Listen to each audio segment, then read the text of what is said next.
Capítulo 4. La capa de la rata de fuego. La botica de Mao Mao cerró sus puertas mientras se encendían los faroles en la casa verde gris. No tenía sentido hacer negocios al anochecer, solo atraería a clientes desagradables, y de todos modos, el aceite de las lámparas sería una pérdida de dinero. Mao Mao sumó las ganancias del día y se las entregó a la madame. Mantener grandes sumas de dinero en efectivo en su pequeña choza atraería a ladrones y asaltantes.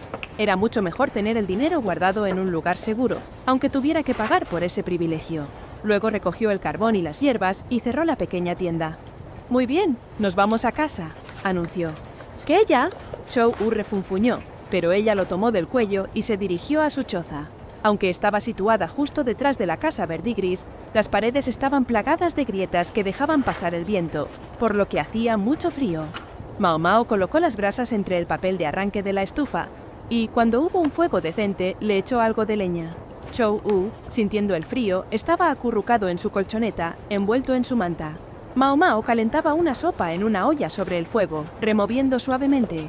Tenía una base de carne seca, junto con verduras y kutsu que había recogido en el jardín. Incluso le echó un poco de jengibre para aliviar el frío. «¿No vas a tomar nada?», preguntó. «Claro que sí», dijo Chou-U, tratando de arrastrar los pies mientras seguía debajo de su manta como un gigantesco bicho pastillero. Mao Mao le dio un codazo, pero le lanzó una chaqueta de algodón a cambio de quitarle la manta. «No me importaría otro traje de invierno», pensó Mao Mao. Le estaban compensando bastante bien por educar a Chou-U, pero no pensaba malgastar el dinero. Chou-U podría refunfuñar, pero mientras Mao Mao fuera la que recibía el dinero, la educación que recibiría sería: quien no trabaja, no come. Sirvió un poco de sopa en un cuenco astillado y se la dio a Chou-U, que se sentó en una silla con las rodillas levantadas y le dio un sorbo. «¿Necesita más carne?», dijo. «Si quieres carne, ve a ganarte el dinero para ello», dijo Mao Mao. Luego, ella misma tomó un sorbo de la sopa. No tenían sopa de arroz, pero había podido conseguir algo de pan. Cogió un poco de su provisión y lo puso al lado de la olla de sopa para calentarlo. Luego lo partió por la mitad y rellenó de verduras cocidas a fuego lento. No le pareció que el pan tuviera un sabor especialmente bueno, tal vez debido a la mala cosecha del año pasado. Una mala cosecha hizo que el grano fuera de mala calidad, tal vez. «¿Tienes dinero, verdad, Pecas? ¿Por qué no conseguimos algo de comida decente entonces?», dijo Chou-U, alcanzando otro trozo de pan a pesar de sus quejas. «Le estoy alquilando la tienda a la vieja, imbécil. ¿Tienes idea de lo que cobra? ¿Por qué no buscar otro lugar entonces?» «Escucha tú, no es tan simple como eso». Mao Mao mojó el pan en lo que quedaba de su sopa y se lo llevó a la boca. Podría haber llevado una vida un poco más rica si lo hubiera deseado, pero tenía razones para no hacerlo. «Vas a venir conmigo mañana. Iremos a comprar ropa. ¿Te gusta el frío, verdad?»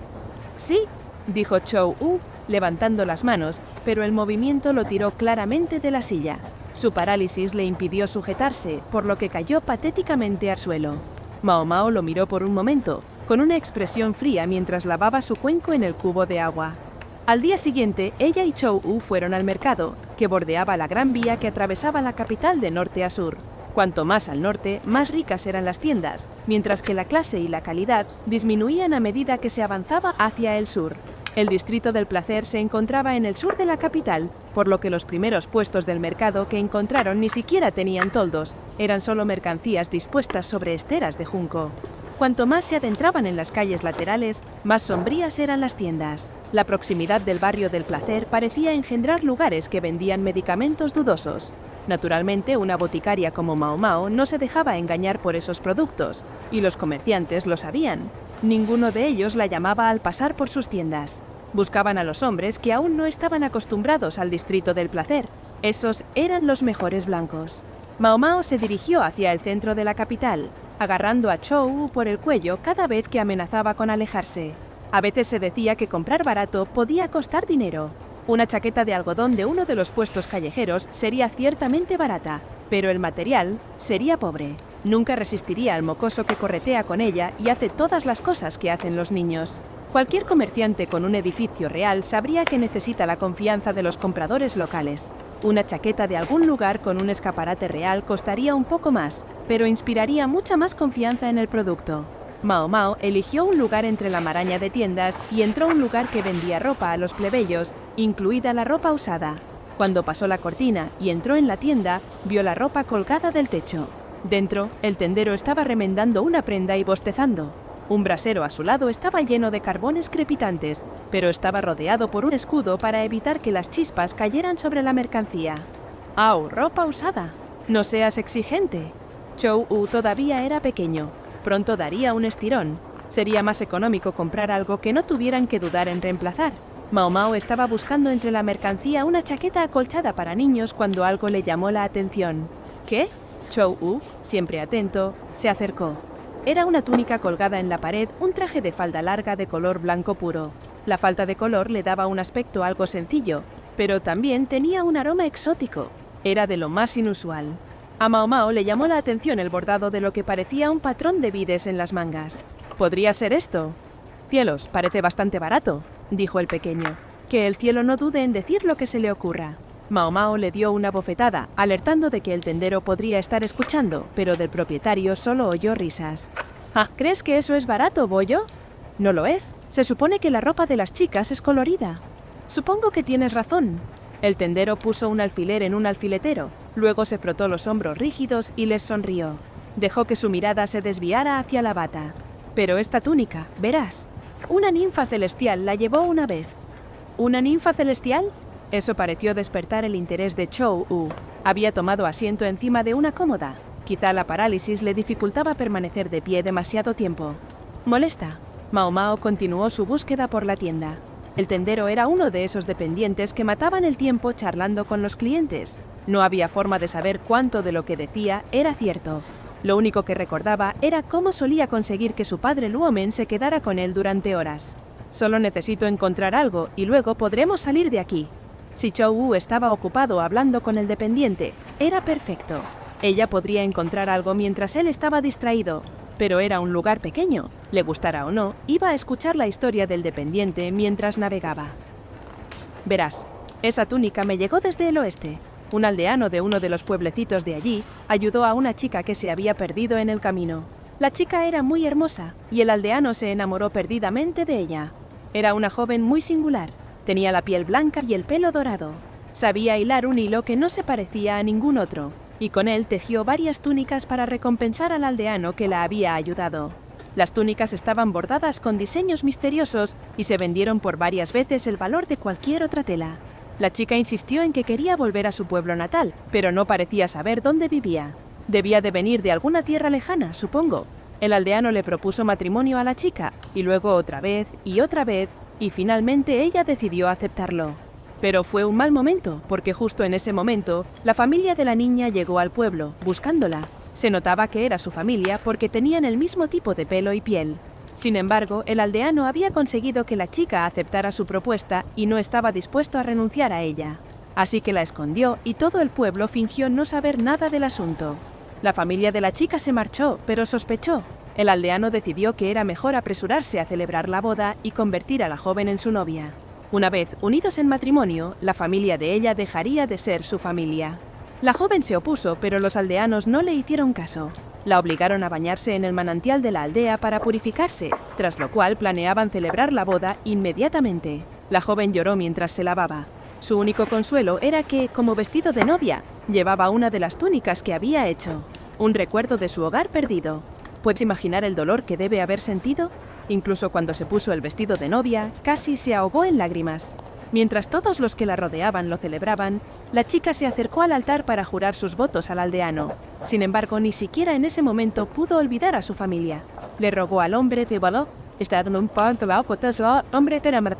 que la devolviera a sus parientes. Él se negó. Entonces la chica se roció con un aceite cercano, cogió una antorcha y se prendió fuego. Corrió envuelta en llamas entre los aldeanos, presa del pánico, hasta que se zambulló en el manantial y desapareció. Solo dejó tras de sí un trozo de tela, el velo que llevaba puesto. De la propia mujer en llamas no hubo rastro. Los aldeanos especularon que tal vez había regresado al cielo. Tampoco se volvió a ver a nadie de su familia, por lo que todos los aldeanos estuvieron de acuerdo. La chica y su familia habían desaparecido de nuevo en el cielo. «Y esa es la túnica que llevaba la ninfa», proclamó el tendero. «Vaya, jota, es patatau». «Vaya», dijo Chou-U, debidamente impresionado. Apenas unos minutos antes se había burlado de la prenda por considerarla barata, pero ahora la miraba como si se tratara de una reluciente joya. Mao Mao, mientras tanto, sostenía una sucesión de chaquetas a la espalda de Chou Wu, preguntándose cuál de ellas le quedaría mejor. Encontró una con un color algo desagradable, pero que tenía la talla perfecta. Pecas, esto sí que es una bata. ¿Qué te parece si lo compramos? A Chou Wu le brillaban los ojos. El chico tiene razón, aventuró el tendero. Esa ninfa celestial no era mucho mayor que tú, jovencita. Incluso te haré un precio especial por ella, ya que las dos son tan parecidas. Buen intento, pero el ábaco que llevaba en la mano sugería que el precio seguía teniendo un dígito de más. Mao Mao casi se rió a carcajadas. Una ninfa celestial, cierto. Puedo ver una de verdad gratis. Después de todo, una ninfa ligeramente dañada venía a la casa verdigris con regularidad. ¿Me estás diciendo que no crees en la leyenda de la ninfa?, preguntó el tendero. Hay gente que no tiene sentido del romanticismo. Extendió los brazos y sacudió la cabeza con expresión de decepción. El que debería estar decepcionado soy yo, pensó Mao Mao.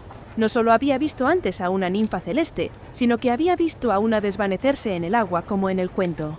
El espíritu de la luna también había vuelto a salir del agua, con el aspecto de un ratón empapado y preguntando si tenía previsto repetir la actuación. Pero, por otra parte, tales vistas deben ser realmente raras. Sin quererlo, Mao Mao se rió al recordarlo. El mundo estaba lleno de cosas extrañas, pero siempre tenían alguna explicación. Solo porque la gente no sabía por qué ocurrían ciertas cosas, inventaba historias sobre maldiciones y poderes mágicos, e incluso a veces sobre fantasmas. Mao Mao miró detenidamente la túnica que había tejido la ninfa celestial. ¿Puedo tocarla? Claro, pero no la ensucies. Mao Mao palpó la textura de la tela y estudió los bordados. Luego sonrió. Tendero, ¿de verdad crees que puedes vender esto a ese precio? ¿Qué te hace decir eso? Por supuesto que puedo. Y eso que había intentado endosárselo a Mao Mao. Si realmente hubiera creído que la túnica había sido tejida por un auténtico visitante del cielo, habría añadido un dígito más al precio. Ajá. ¿Y si pudieras venderla por 10 veces lo que pides? ¿10 veces? ¡Ja! Bueno, ciertamente sería un tendero feliz. Te daría todo lo que tienes gratis. El dependiente parecía estar bromeando, pero Mao Mao dijo: ¿Lo harías ahora? Ya has oído al hombre, Chou Wu. Sí, lo hice, pero no puedes conseguir 10 veces el precio de esa cosa, ¿verdad? Estás loca, Pecas. Incluso Chou Wu se estaba burlando de ella ahora. Mao Mao frunció el ceño y cogió un carbón del brasero con un par de palillos metálicos.